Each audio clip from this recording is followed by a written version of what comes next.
Hi everybody, it's me Jill and welcome to Jill Informed.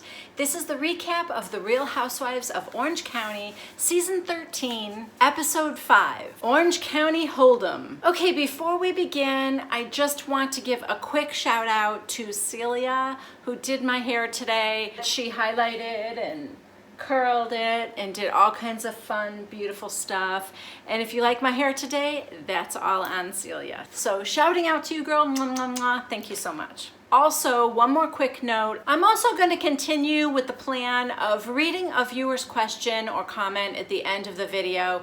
So if you're into that, stick around for the end. And if not, that's okay too. All right, let's get into the episode. This one starts off with Kelly and Shannon in the car together going to LA. And I don't know if I missed it or what, but I don't know why they're there. But they're enjoying each other's company. Next, we cut to what I consider to be a throwaway scene, but the reason I'm gonna talk about it is because I love how Gina is with her kids. I think Gina is funny. I like her sense of humor, and I like that she's on this show. Maybe we need a little New York in the OC, I don't know. But she's feeding her little one bananas and fruit, and she's cut the banana up into pieces, and she asks him, how many pieces are there? She wants him to count, and he says 2. And she goes, 1, 2, and then what's next? And he said, 5. And this is what I love about her. Gina kind of shrugs and she's like, okay, so maybe math is not gonna be your thing. I get that. I think that's funny. Another throwaway scene. We are at Vicky's office, and her son Michael is the vice president. Vicky's talking about how there's a bird at her window all the time at home, and she's wondering whose spirit it is. Michael says it's nothing, it's just a stupid bird, and that his mom won't listen to any scientific facts about mating season and why there's a lot of birds. And she tries to get, I think it's Linda, that older woman who's like the office manager. Vicky's trying to get her on her side, and she's like, there's so many birds, it's the big window. They can't see it and they fly into it. That's why there's all these dead birds on the ground outside. Okay, Linda, way to bring it down. I would rather they be ghost spirits than, dead birds on the ground everywhere. That sounds like a problem. Anyway, Vicky has empty nest syndrome. She's missing Brianna and the grandkids a lot since they moved. And she's pressuring Michael to propose to his girlfriend that he lives with. Oh, also she invited herself on their trip to Europe. It's for his girlfriend's birthday, and Vicky would like to come along. I hope she's kidding. But it is Vicky. Okay, so now we're back to Kelly and Shannon. They're sitting in some lounge in LA, and Shannon... Listen, I feel bad for Shannon. I really do. She didn't want to get divorced. And I'll tell you what, she tried to make it work after David cheated on her. She gave it a whole season. It just wasn't gonna work. I think David would have been happier if right after he cheated, Shannon just kicked him out. He didn't want to go through trying to make the marriage work. Anyway, she's still all weepy about her divorce, and she actually now gets Kelly to start crying, so they look like they're having a good time. Although they are friendly enough now that they are able to joke about that horrible fight they had last season about it was you. Who? You. Who? Do you guys remember that? Okay, now we have a scene with Gina and her friend Tatiana, and they're going to an antiques mall. I guess they're purchasing a gift for Gina's nanny, Lupe. The only thing worth mentioning in this whole scene is that at the beginning, Tatiana was like, oh, everything's just old and creepy. And Gina goes, hello, antiques? What did you expect? 5 minutes later, Tatiana's got a fur hat on. Sweetie, you were worried about things being creepy and old, yet you're putting someone else's hat on your head. I'm not even sure I would do that. Next, we see Shannon at an exercise equipment store, and Tamra is meeting her there to help her pick out some piece of workout equipment. Tamra's a little out of sorts because first she mentions the fact that she could just come to Cut Fitness and have all the exercise equipment for free. So I don't know why she has to buy something for her to use at home. I don't know how close they live to each other, but Shannon said, I just want something in the next room so I can jump on it and off, and I kind of understand that. It's kind of a process to get ready for the gym and drive to the gym, and you know what I mean? When you could just go in the next room, work out, take a shower, and be on your way. But I also understand Tamra's point of view because it's hard to motivate yourself at home, and I don't particularly think Shannon has a lot of self-motivation. Shannon also mentions to the confession cam that exercise bike that we saw her on last season, where she kind of like got stuck and couldn't get off of it, that was a birthday gift from David, and that when he left, he took it with him. Yeah. Oh, David, you just keep getting better and better, buddy. Now, she claims she doesn't really care because the seat hurt her vajayjay anyway, so she kind of didn't want it. But who does that? It was a birthday gift. One of the funniest things that I think these housewives do in every franchise is they will be in a store and then they just sit down to have a heart-to-heart talk. Well, the exercise equipment store is no exception, because now they're sitting down to have a talk. And I guess Tamra is feeling a little left out of the budding friendship happening between Kelly and Shannon. Also, she claims that Shannon's not really been there for her now that she's going through some stuff, like with Eddie. You guys probably remember a few episodes ago, after his surgery, Vicky called Tamra to see how he was doing.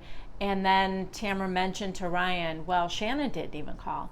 Well, then we get to see a scene that was not on the show before, where she confronts Shannon about it, and Shannon goes, oh, yeah, oh, I'm sorry. It might have been a bad day for me. Yeah. So, because why? Because you're still having good days and bad days getting over your divorce? Maybe, but your best friend's husband just had heart surgery. Even if you're having a bad day, give her a call. In Tamra's confessional, it sounds like Shannon is pretty selfish, and Tamra's friendship with her was very one-sided. Tamra was always there for her when she was upset about the divorce. If she called me at midnight, I'd pick up the phone, I would talk her through it. So, I don't know. I mean, we are just hearing Tamra's side of the story, and I don't usually ever believe Tamra, and I'm not sure I believe her now. It's just that it's not like I'm shocked to hear that Shannon is selfish either. Next, we are at Emily's house, and Emily is having a party. And you know how she's a lawyer and a party planner? Well, here's where the party planner part comes in. She's having this, I don't know, poker night for the ladies. And she's telling Shane about it, and Shane comes and he has to take their little girl, Annabelle. I don't know where he's taking her, but maybe just to get her out of the house while the party's happening. But I gotta tell you something. I'm not seeing any relationship between Emily and Shane. Or maybe it's just Shane. Shane seems kind of dead inside. Okay. And then he walks out and she's like, I love you. Or she says something to him and I don't even think he turned around. I'm not sure I have a handle on that yet. There has been much talk out in the social media world about Shane being gay, but I'm not getting that vibe from him. He's just a big old mope to me. All right, so before the party, Kelly goes over to her best friend's house, Shannon, to pick her up because those two are going over together. And Shannon comes down the stairs in a full-on poker suit. Pants, blazer, bright green. I feel like this is when Shannon is trying to be wacky and fun. You know? Like, maybe she's just trying a little too hard. It's all right. I'm not mad at it. It's just, if she wasn't crying every other minute, I would believe it more. I would believe she's the fun girl. Back to Emily's house. Her sister-in-law, Shireen, is over, and she's helping her set up for the party. And this is the first that I knew that Shireen just lived across the street. And right away, I'm thinking, all right, how many more episodes until we find out Shireen is a sister wife? Maybe. I mean, across the street, doesn't look anything like Shane, yet she's supposed to be his sister. I don't know, people. I have seen enough episodes of Sister Wives. I don't know. Across the street, that could be where his older children live, with his sister. Just saying, just thought I would throw something else out there. I'll tell you what, I have more of a vibe on that than that he's gay. Mark my words, you heard it here first. Shireen is a sister wife. Okay, so now the ladies are starting to show up. Gina, Tamra, Perry, her mother-in-law, is there. She's cute. She's tiny, man. She's a little spitfire. And everyone's there except Vicky's not there yet. They decide to sit down and start eating anyway because Vicky's late. Now, Perry is seated right next to Kelly, and those two have become fast friends. So now Vicky does show up. She's kind of sitting across from Perry. Kelly's talking about dating. She said that, oh, someone from the Houston Rockets asked me out. So somebody asked her, well, what about that doctor? The one she was making out with at the table when they all were at dinner. And she said, oh yeah, that wasn't gonna work. Apparently he's cheap. Kelly said she paid for a $700 dinner for them and then saw a pair of sunglasses, and then he bought the same pair for himself, but he didn't spring to pay for Kelly's, and she didn't think that was cool. And so, yeah, things kind of fizzled there. After talking about these guys and what it's like to date now, and somebody, I think Emily said, oh, I would hate to have to go through that again, and hopefully she won't. Kelly's kind of feeling a little remorseful about Michael. And yeah, now that she sees what's out there in the dating pool, she's feeling a little bad about not appreciating what she had.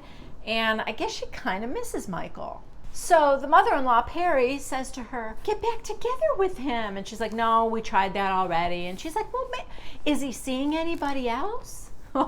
Oh, Perry.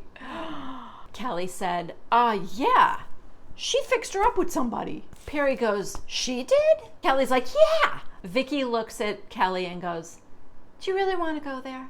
And Kelly goes, yeah, Vicky, let's go there. Let's do it. And Vicky's like, don't be defensive. And Kelly goes, you seem like you're being defensive. And Vicky's like, I'm not, you are. You seem crazy right now, Kelly. You're being ridiculous. Well, congratulations, Vicky. You just said the trigger word for Shannon. Shannon's down at the other end of the table. She leans over and says, when you just said ridiculous, that just started to make my blood boil. And Vicky, under her breath, said, okay, boil it. God. Shannon said, I'm going through a divorce right now, and if any one of you at this table fixed David up with somebody, and Emily's like, I would never do that. Tamra, Kelly, everyone's like, I would never do that to you. So Vicky says, I would never do that to you either, Shannon, because David was not nice to you. Now Kelly starts tearing up, and Perry's like comforting her. It's very cute. Gina has actually kept quiet up until now, but apparently cannot hold her tongue any longer, because then she says, you know what? Friends mess up sometimes, you know? She messed up, pointing to Vicky. You screwed up. Just apologize to her. Tell her you're sorry, you made a mistake. But then Vicky says to Kelly, have you never messed up with me? And Kelly goes, no, I have always had your back. And Vicky goes, really? And Kelly's like, yes, you know what? It's constant with you. You are a constant disappointment to me. And she's like really crying. Tamra, I think, said, so how can we fix this? And everyone's like, yeah, what can we do? How can we make this better? How can we fix it? And Kelly said, I would just really like to not talk about this right now, I guess. right after she says that, all these servers come out of the kitchen with the food. This intense conversation happened before dinner was even served. Shannon changes the subject to, well, Shannon. QVC called and her healthy food is going to be on the air, so everybody congratulates her about that. And now it's time for poker. All the ladies sit down at the poker table. They've all got their visors on and cigars. And Louie, the poker instructor, is there teaching them all how to play. They're doing shots, they're drinking, and Gina is getting pretty loud. Not in a mean way, just like getting kind of obnoxious, like laughing too loud, talking too loud, that kind of thing. Although she does make a comment about how it's unfair because all you other ladies have had so many procedures. It's easy for you to have poker faces. I'm sitting here with my natural face. You're 33 years old. These women are all in their 40s and 50s. You may want to lay off how everything about you is natural. You know, Father Time will be coming after you as well, sweetie. So you may want to just dial back the I'm young and hot thing, okay? That's all I'm saying. Okay, so now I don't think the poker went that well because we're not seeing that much of it, and so it might have been kind of boring. Tamara says to Vicky, hey, come outside with me. And she grabs Shannon too. And the three of them go outside. Tamara brings up to Vicky, listen, what are we going to do about this thing with you and Kelly? You have to apologize to her. And she said, I did. I don't know why she keeps bringing it up. And Shannon said, well, clearly she isn't over him or wasn't as over him as she thought she was or pretended to be. Maybe you just need to apologize again once and for all. And Vicky said, I love Kelly. I want this to go away. I want to be friends with her. So they call Kelly out now to talk to her. And Perry, her little sidekick, man, she is glued to Kelly's side. She comes right along with her, and Emily comes out too. Inside is just Gina and Emily's sister wife, Shireen. And those two are yucking it up and getting loud and drinking. And then someone from the waitstaff comes and gives them, here, cinnamon whiskey, like they needed more. And so they're doing shots and having a good old time. Outside, not so much fun.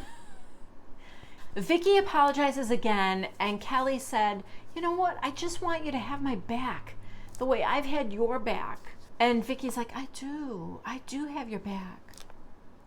Okay. Vicky says, listen, I'll call you more. And Kelly said, you never invite me over to your house. I always invite you over, but you never invite me to your place. And then she says, you didn't invite me for Thanksgiving, but you invited Michael. Oh my God, Vicky. So we look over and we see Shannon and Tamara's faces, and they're in shock. And Tamara said, wait, why wouldn't you invite Kelly over to your house for Thanksgiving? And Vicky's like, I don't remember how it all happened. I don't know. What is wrong with her? And she goes, Michael called Steve and said he was all alone. And Kelly goes, so was I. Kelly apparently went to some restaurant with Jolie because she's a member there. But it was just the two of them. And, on Thanksgiving, I'm sure she would have preferred to be with friends. Although, where is Kelly's mother? When you guys asked that question, and I was thinking, yeah, she used to live with her. Now she's not even around for Thanksgiving? I may have to investigate that. I hope she's okay. Anyway, Vicky said, I'm sorry, I would have wanted you there. And Tamara said, I would have invited you over. I think Shannon said the same thing. You could have come over to my house. Anyway, finally, Vicky says, listen, you are invited over anytime you want. And Kelly's like, okay. So I don't know. I find it hard to believe that that's going to be over now because, I thought it was over last time. So I'm not falling for that again. I don't doubt for a second that this issue is going to come up again. Next, we see Tamara and Eddie and Ryan in the car. Ryan is driving them to either a doctor's appointment or the hospital. I think the hospital. I think he's having another procedure done on his heart.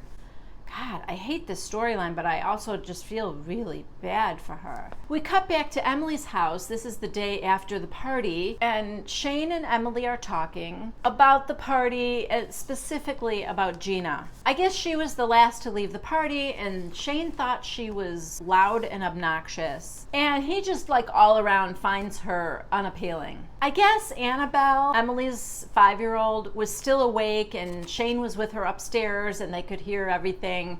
And Shane yelled downstairs, "Get her out of here." That's embarrassing.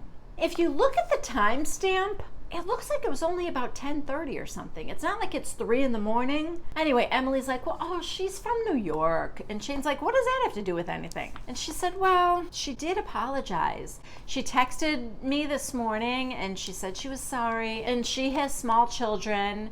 And Shane goes, what does small children have to do with anything? What Emily was trying to say was she wants to apologize to you. She's saying, because I get it. I have small children too.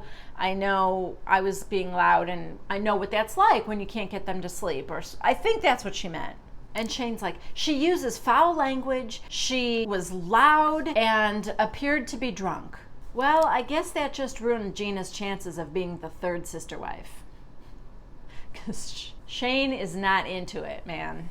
In fact, Shane goes on to say that groups of loud women together are not his cup of tea. Yeah.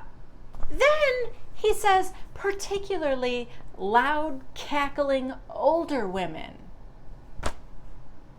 What the hell? Dude, you are on the Real Housewives of Orange County. The whole show you are on that is helping to pay your bills is filled with old, loud, cackling women.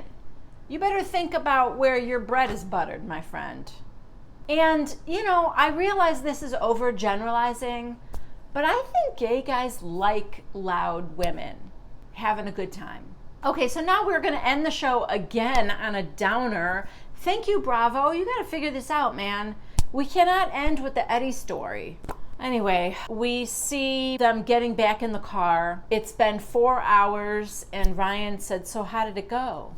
And Eddie goes, it didn't work. Then Tamara said, okay, I have to tell you something, Eddie. The doctor told me this. He didn't want to tell you because you were still coming out of, like, anesthesia or whatever. But he wants to try something. I think it was a different medication or a stronger medication.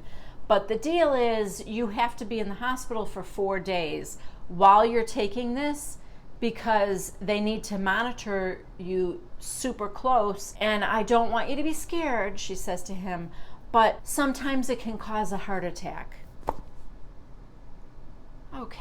So they want you in the hospital so they can like shock you back. She said, do you want to get a second opinion? And he said, yeah, I think he said he knew of a doctor in San Francisco or something like that. Anyway, I guess that's the plan now. They're going for a second opinion, but sad, scary stuff, man. And that is where this episode ends. Okay, so for those who are sticking around for the viewer questions, I'm going to pick 2 today because they're both pretty quick answers. The first one is mostly just a comment, and it is from Miss MJ Wilson. Hi, MJ. And her comment is, can I say that Emily is an updated and very beautiful version of Gina Keogh? Yes.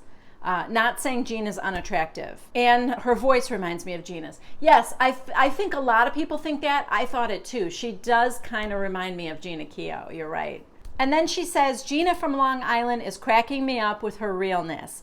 Vicky is going to lock horns with her again. Just wait. I don't doubt it. I'm with you 100%. I agree. Thank you for your comment. And the next one is from Pearl Bubbles. Hi, Pearl. And she says, you bash Vicky too much. They are using Vicky for everything. Kelly hated her husband and said she hopes he finds someone. Kelly is using Vicky and her daughter for a storyline. Okay, you're right. Kelly did say she wanted Michael to meet somebody else. She said, I pray for that. So that's true. And just to address you thinking that I bash Vicky too much, I will just say this. just wait a couple weeks and I will be bashing somebody else. I promise you.